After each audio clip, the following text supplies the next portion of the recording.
ये फ्यूल में एथेनॉल मिलाने के रिजल्ट है भाई। ये एथेनॉल की वजह से देखो गाड़ियाँ ब्रेकडाउन हो रही है, खड़ी हो रही है। इसी 4 वर्ष में चंपत रहा है चोर का चेला, लूटा बैंक की रखवाली चोर कर रहा है। दोस्तों नमस्कार, मेरा नाम प्रशांत है और आप देखना शुरू कर चुके हैं आपका अपना चैनल खुदरंग। आज के इस वीडियो में हम आपको 4-5 बहुत इंपॉर्टेंट खबरें बताने जा रहे हैं। सबसे पहले नरेंद्र मोदी का वो कांड दिखाऊंगा जिसमें वो कैमरे के सामने सरेआम पकड़े गए हैं, सरेआम धरे गए हैं। उससे जुड़ी ये खबर, नितिन गडकरी का एक बड़ा कारनामा खुल करके सामने आया है सबूतों के साथ, उस पर भी बातचीत करेंगे। और साथ में एक मुस्लिम हेड कांस्टेबल ने, मुस्लिम सिपाही ने आखिर क्यों अपनी नौकरी से इस्तीफा दे दिया, उस पर भी चर्चा करेंगे। और राम मंदिर मामले में, चंदा चोरी, चंदे पर डकैती के मामले में भाजपाइयों की मुश्किलें और ज्यादा बढ़ती हुई नजर आ रही है। मामला सुप्रीम कोर्ट की दहलीज तक पहुंच चुका है, इसके बारे में भी जानकारी दूंगा। और साथ में और भी बहुत सारी खबरें हैं जिनके बारे में मैं आपको बताने जा रहा हूं, जानकारी देने जा रहा हूं। लेकिन सबसे पहले शुरुआत नरेंद्र मोदी के उस कांड से जुड़ा हुआ वीडियो आप पहले देखिए।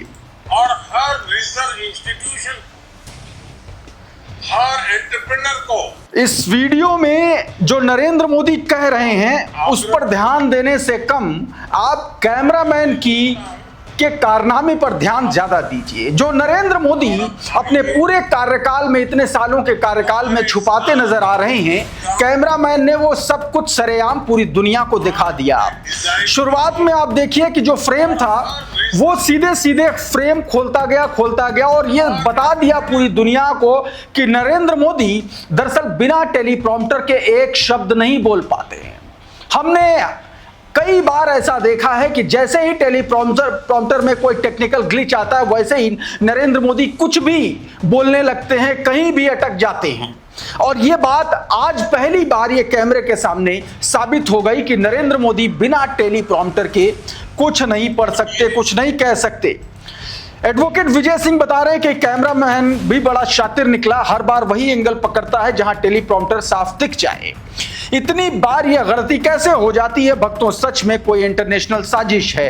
एक तरीके से तीखा व्यंग और तीखा तंज करते हुए नजर आ रहे हैं। दूसरी तरफ दोस्तों, इस देश में जनता को कैसे बेवकूफ बनाया जाता है, कैसे पेट्रोल के नाम पर, डीजल के नाम पर उससे लूट की जा रही है, उसका एक जीता जागता उदाहरण निकल के सामने आया। नितिन गडकरी ने पहले E20 और अब E80 जैसे मतलब पेट्रोल और डीजल को इंट्रोड्यूस करवा रहे हैं, उसमें भी इनके बेटों की कंपनियां ही एथेनॉल बना रही हैं। और वही काम जो है हमारे और आपको व्हीकल्स में एक तरीके से डीजल और पेट्रोल की शक्ल में जा रहा है।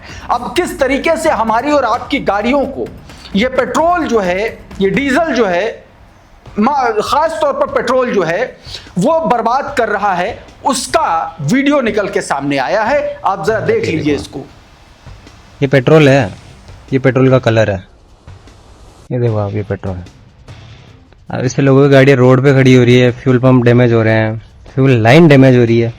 ये फ्यूल में एथेनॉल मिलाने के रिजल्ट है भाई। ये एथेनॉल की वजह से देखो गाड़ियाँ ब्रेकडाउन हो रही है, खड़ी हो रही है। ये फ्यूल फिल्टर है गाड़ी का, टैंक के अंदर से निकाला है, इसकी हालत देखो। और ये काला काला जो दिख रहा है ना, ये ब्लैक पार्ट जो बह के जा रहा है, ये फ्यूल है। बट गडकरी जी बोल रहे हैं कि एक केस बता दो हमें जिससे गाड़ी खराब हो रही हो। ये आपके सामने है, ये और ये गाड़ी है और इसमें फ्यूल पंप चेंज कर रहे हैं हम। गाड़ी का फ्यूल पंप चेंज कर दिया है, एक सेल्फ में गाड़ी स्टार्ट। बाहर से मैं चेक कर रहा हूँ आपको गाड़ी को, यहाँ पे देख लो आप, फ्यूल पे है, पेट्रोल पे है। और ये इसकी फ्यूल मोटर जो हमने निकाली है।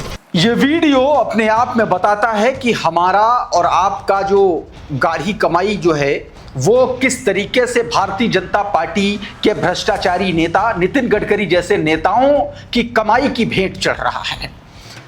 एक और खबर आपको दिखाता हूं। भारतीय जनता पार्टी का एक नेता धरा गया है, पकड़ा गया है और रंगे हाथ पकड़ा गया। क्यों पकड़ा गया है? ड्रग तस्करी के मामले में पकड़ा गया है। चिट्टा जो अफीम बोली जाती है उससे भी और ज्यादा खतरनाक पंजाब में वो हेरोइन और ड्रग के साथ पकड़ा गया है। यह खबर देख लीजिए। भाजपा का लीगल एडवाइजर और उसका मुंशी गाड़ी में चिट्टा और आइस ड्रग सप्लाई करते अरेस्ट हो गया। दोस्तों ये भटिंडा की खबर है, भटिंडा की खबर है और वहां से ये खबर निकल के सामने आई है। पंजाब पुलिस ने ये बड़ा एक्शन लिया है जिसमें 2 लोग अरेस्ट किए और दोनों ही भाजपाई हैं। पंजाब में नशे का कारोबार अब भाजपाई करने लगे हैं क्या? अशरफ हुसैन पूछ रहे हैं। ड्रग डीलर पर काबू पाया गया तो बीजेपी वाले शुरू हो गए। अब भारतीय जनता पार्टी के लोग इस तरीके का कांड करते हुए नजर आ रहे हैं। भाजपा की एक और कांड मैं आपको दिखाऊं, फिर राम मंदिर वाली खबरों पर चलेंगे।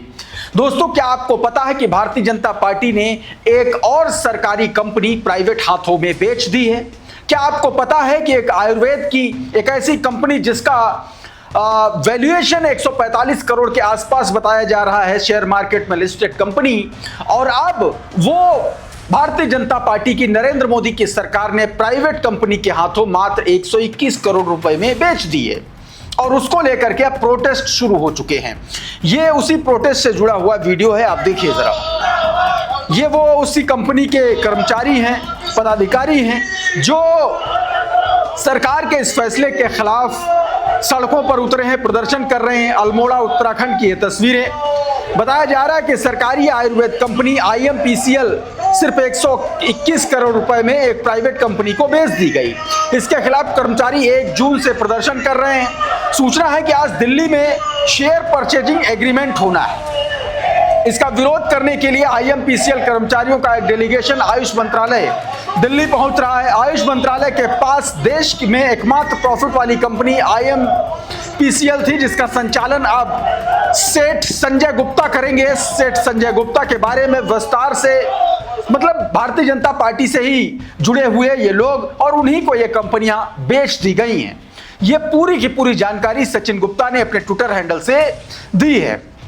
एक और तस्वीर मैं आपको दिखाने की कोशिश करता हूं। नरेंद्र मोदी और गोदी मीडिया के द्वारा पोषित एक तरीके से एंकराओं का कारनामा। आपको पता है कि ओमान के तट के पास 3 भारतीय नागरिकों की हत्या अमेरिका ने कर दी थी। नरेंद्र मोदी के विदेश मंत्रालय और उसके जो मंत्री हैं एस जयशंकर, माफी मांगने के लिए कहा था अमेरिका से। अमेरिका ने माफी मांगने के बजाय जो है धमकी और चेतावनी और दे दी। अब उसको लेकर के गोदी मीडिया जो है वो किस तरीके से इस पूरे मामले को कवर करने के लिए जुटा है, उसकी एक वानगी आपको दिखाता हूं। जरा इस तस्वीर को देख लीजिए। ये ABP न्यूज की ब्रेकिंग न्यूज है। भारतीयों की मौत का बदला शुरू। ईरान ने US का हेलीकॉप्टर उड़ाया। ईरान ने, मतलब अपने आप देखिए, गोदी मीडिया की, मतलब मेरे पास शब्द नहीं है, मैं क्या बोलूं इस बेशर्मी पर। ईरान ने जो हेलीकॉप्टर, अपाचे हेलीकॉप्टर उड़ाया था, वो उस घटना के बाद का था, लेकिन उस घटना से इसका कोई मतलब भी नहीं था। लेकिन गोदी मीडिया के एंकराओं के बेशर्मी देखिए। सरकार के सामने उनका जूता जीभ लगा करके चाट लेंगे, लेकिन सच नहीं बोलेंगे, सच नहीं बोलेंगे। और यही ABP न्यूज की यह खबर बता रही है। अभिनय मैथ, जो अभिनय सर है, उन्होंने इस स्क्रीनशॉट को शेयर करते हुए लिखा है, मीडिया पर भरोसा क्यों खत्म हुआ? ईरान भारत के नागरिकों की मौत का बदला क्यों लेगा? भारत एक संप्रभु देश है। भारत इतना असहाय है कि उसके नागरिकों का न्याय भी दूसरे देश के भरोसे लिखा जाए। अगर भारतीयों की जान गई है तो सबसे पहले भारत की प्रतिक्रिया और भारत के हित की बात होनी चाहिए, न कि दूसरे देश की कार्रवाई को भारतीयों के बदले के रूप में पेश करना चाहिए। लेकिन बेशर्म गोदी मीडिया ये काम कर रहा है। एस जयशंकर ने जब माफी मांगने के लिए कहा तो मार्को रूबियो ने ये लिखा था, आपकी स्क्रीन पर देख लीजिए। उसने कहा था कि अगर स्टेट ऑफ हॉर्मुज में US नेवल ब्लॉकेट तोड़ने की कोशिश की जाएगी तो फिर से इसी तरीके की कार्रवाई की जाएगी। उसके बाद से नरेंद्र मोदी की पूरी कैबिनेट फेविकोल पी करके बैठी हुई है। हिम्मत नहीं है, हैसियत नहीं है कि अमेरिका के इस बयान को लेकर के जवाब दे सके। तो ये दोस्तों इस तरीके की खबरें निकल के सामने आ रही। इस बीच राम मंदिर में चंदे पर डकैती का मामला और तूल पकड़ता जा रहा है। खबरें तो यहां तक आ गई हैं कि 200 करोड़, राम मंदिर में 200 करोड़ के चढ़ावे की चोरी हुई है। और सरगना चंपत राय को बताया जा रहा है। नाम के मुताबिक चंपत राय का नाम भी इसी मामले में शामिल हो चुका है। अब ऐसी कथित तौर पर कहा जा रहा है, खबरें आ रही हैं। यह दैनिक भास्कर की खबर है, सचिन गुप्ता ने पोस्ट किया। बताया गया कि दैनिक भास्कर की रिपोर्ट के अनुसार राम मंदिर अयोध्या में चंदा चोरी 200 करोड़ रुपए से ज्यादा की हो सकती है। नोट गिनती से जुड़े करीब 50 कर्मचारी संदेह के घेरे में हैं। 5 कर्मचारियों को अब तक 2 करोड़ रुपए, 1 कार और 3 आईफोन बरामद हो चुके हैं। कई कर्मचारियों के नाम। अयोध्या में करोड़ों की प्रॉपर्टी मिली है। दैनिक भास्कर की इन्वेस्टिगेटिव रिपोर्ट में यह बात निकल के सामने आई है। और उसके बाद खबर यह है कि सुप्रीम कोर्ट के वकील अनूप अवस्थी ने सीजीआई को चिट्ठी लिख करके, chief justice of India justice Suryakant को चिट्ठी लिख करके मंदिर में चंदा चोरी मामले का स्वयं संज्ञान लेने की मांग की है। अवस्थी ने मांग करते हुए कहा कि इस मामले में पहले एफआईआर दर्ज हो, फिर कोर्ट की निगरानी में स्वतंत्र जांच हो। सीधे तौर पर यह बात दोस्तों मांग कर ली गई है। इस पूरे खेल में चंपत राय का करीबी एक ड्राइवर, वो और इसके अलावा और भी तमाम सारे लोग जो है वो इस पूरे के पूरे खेल में शामिल बताए जा रहे हैं। इसी को लेकर के एक वीडियो बड़ा वायरल हो रहा है। इसमें राम मंदिर आंदोलन के दौरान जो एक अग्रणी भूमिका निभाने वाले एक शख्स ने एक चैनल को इंटरव्यू देते हुए चंपत राय से जुड़ी ऐसी पोल खोली है जिसके बाद से चंपत राय पर अब और जबरदस्त तरीके से तलवार लटकती हुई नजर आ रही है। छोटा सा हिस्सा देखिए। यादव गरीब आदमी है, वो इसी 4 वर्ष में चंपत राय चोर का चेला लूटा, बैंक की रखवाली चोर कर रहा है, लूटेगा नहीं। A1 साइकिल उन्होंने कहा मेरे पसंद की है, A1 साइकिल खरीद कर दिया था 3,500 रुपए में। साला 5 साल में कहां से चमत्कार हो गया कि उनके पास भी फॉर्च्यूनर गाड़ी है। वो फैजाबाद का अकेला आदमी बना जनपद अयोध्या का जिसके घर में लिफ्ट लगी, आवासीय घर में लिफ्ट लगी। रतन की लूट है, राम नाम की नहीं, राम रतन की लूट है। इस वीडियो को शेयर किया आवेश तिवारी ने, वरिष्ठ पत्रकार है, और लिख रहे हैं कि विहिप के चंपत राय का चेला टुन्नू यादव जो ड्राइवरी करता था 5 साल में करोड़पति हो गया, जो घर बनवाया उसमें लिफ्ट लगवाया। आरएसएस और बीजेपी की लूट की गजब कहानी बता रहे हैं ये भगवाधारी स्वयं, जिनका जिक्र किया गया। रवीश कुमार इसी को लेकर के लिखते हैं आपकी स्क्रीन पर, लिख रहे हैं कि चंपत राय ने नैतिकता के आधार पर इस्तीफा क्यों नहीं दिया। राम मंदिर के चढ़ावे में डकैती का मामला है, चंपत राय को कौन बचा रहा है? 1 मिनट, क्या चंपत राय को कोई बचा रहा है? चंपत राय किसी बड़े भाजपाई को बचा रहे हैं? बताया गया कि कहीं ऐसा तो नहीं है कि चंपत राय किसी को बचा रहे हों। ईडी, एनआईए, सीबीआई का जैकेट पहनकर किसी विपक्षी नेता के घर बाहर दिखने वाली टीम कहां है? ईडी का छापा क्यों नहीं पड़ा? डकैती की पुष्टि होते ही एफआईआर क्यों नहीं हुई? कैश बरामद करने वाले कौन लोग थे? अयोध्या में कितनी जमीन की खरीद बिक्री कैश में हुई है, इसका हिसाब कौन देगा? बहुत सारे सवाल हैं, लेकिन भारतीय जनता पार्टी की सरकार सन्नाटा साधे बैठी हुई है।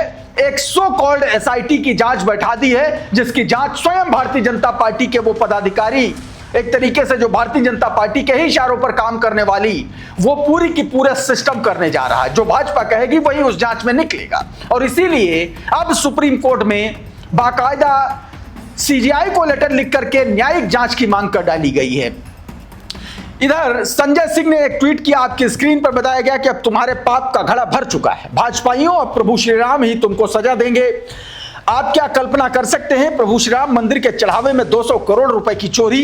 इन चोरों को तुरंत गिरफ्तार करो, ट्रस्ट को तत्काल भंग करके इसमें ईमानदार लोगों को शामिल करने की मांग संजय सिंह ने की है। संजय सिंह लगातार इस पूरे मामले पर मुखर हो रहे हैं, और इस पूरे मामले में पत्रकार अभिषेक उपाध्याय की जो रिपोर्ट्स आई हैं उसके आधार पर कुछ और डेवलपमेंट सामने आए हैं।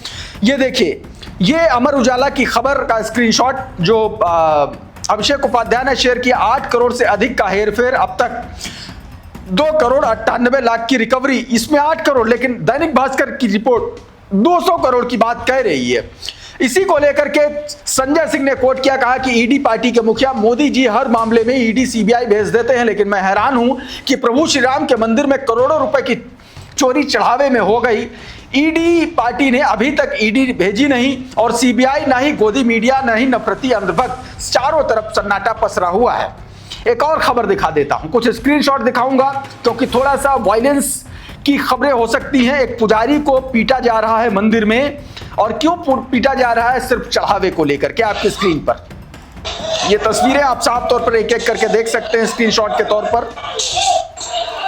चारों तरफ गुंडों ने घेर करके एक पुजारी को पीटना शुरू कर दिया। यह मामला है देवरिया के मदनपुर थाना क्षेत्र में स्थित एक प्रसिद्ध बाबा महेंद्रनाथ शिव मंदिर का, जिसमें चढ़ावे के बंटवारे को लेकर के दोनों पक्षों में मारपीट होती हुई नजर आ रही है। दोस्तों, बहुत सारी इस तरीके की खबरें हैं, बहुत सारी ऐसी घटनाएं हैं जो लगातार सामने आ रही है। एक और तस्वीर आपको दिखाता हूं। उत्तर प्रदेश पुलिस के सिपाही ने इस्तीफा दे दिया है। इस हेड कांस्टेबल ने इस्तीफा इसलिए दिया है क्योंकि जिस तरीके से उत्तर प्रदेश की सरकार सांप्रदायिकता को बढ़ावा दे रही है उसके खिलाफ इस सिपाही ने अपना इस्तीफा सौंप दिया है। वीडियो भी जारी किया है, देखिए दोस्तों। आज वो दिन आ गया है, नौकरी छोड़ना आसान नहीं होता, मगर हमारा मकसद भी छोटा नहीं है। जब हमारी नौकरी छोटी नहीं है तो हमारा मकसद भी छोटा नहीं है। दोस्तों, हम लड़ रहे हैं सांप्रदायिकता के खिलाफ। साथियों, अभी के इस वीडियो में बहरहाल इतना ही। बहुत बहुत शुक्रिया, बहुत बहुत धन्यवाद। आप जुड़े रहिए आपके अपने चैनल